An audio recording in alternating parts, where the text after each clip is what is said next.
Pada tahun 1986, 1,5 juta balon dilepaskan di pusat kota Cleveland sebagai acara amal dan cara untuk menarik perhatian pada kota Cleveland yang sedang berkembang.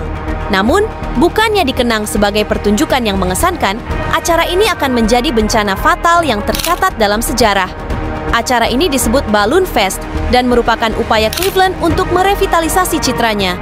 Pada saat itu, kota ini memiliki reputasi yang kurang baik yang tercermin dalam julukan terkenalnya.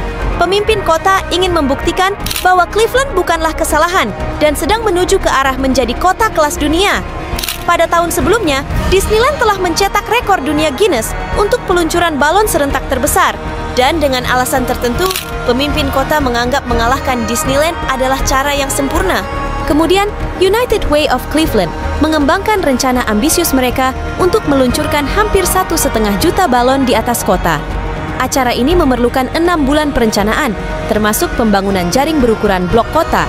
Ribuan sukarelawan menghabiskan waktu berjam-jam untuk mengisi balon, dan pada 27 September 1986, hari Balloon Fest tiba.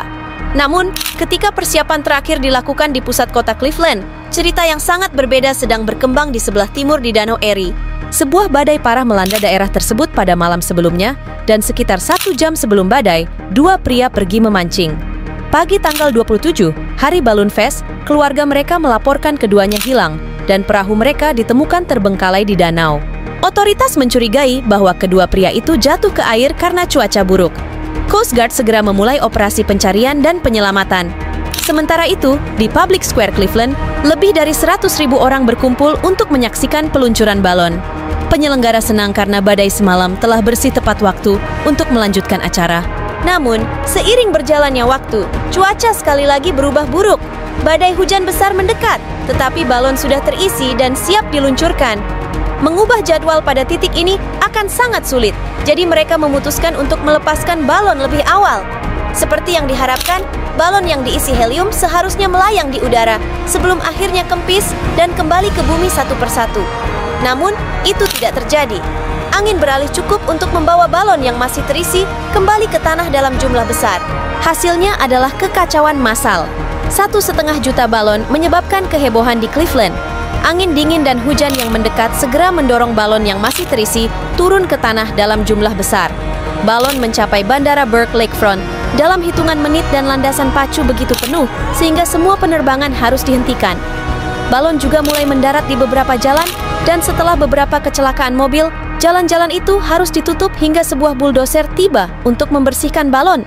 Sementara semua ini terjadi, Coast Guard masih terus mencari 2 nelayan yang hilang. Ironisnya, balon-balon ini mendarat di Danau Erie dalam jumlah besar. Pada tanggal 29 September, 2 hari setelah balon diluncurkan, mereka akhirnya menghentikan pencarian untuk 2 nelayan yang hilang, dan sesaat setelah itu, kedua pria tersebut terdampar di pantai. Balloon Fest dimasukkan dalam edisi 1988 Guinness Book of World Records. Namun itu adalah satu-satunya edisi yang mencatatnya. Dan sesaat setelah itu, Guinness mengakhiri kategori peluncuran balon secara keseluruhan.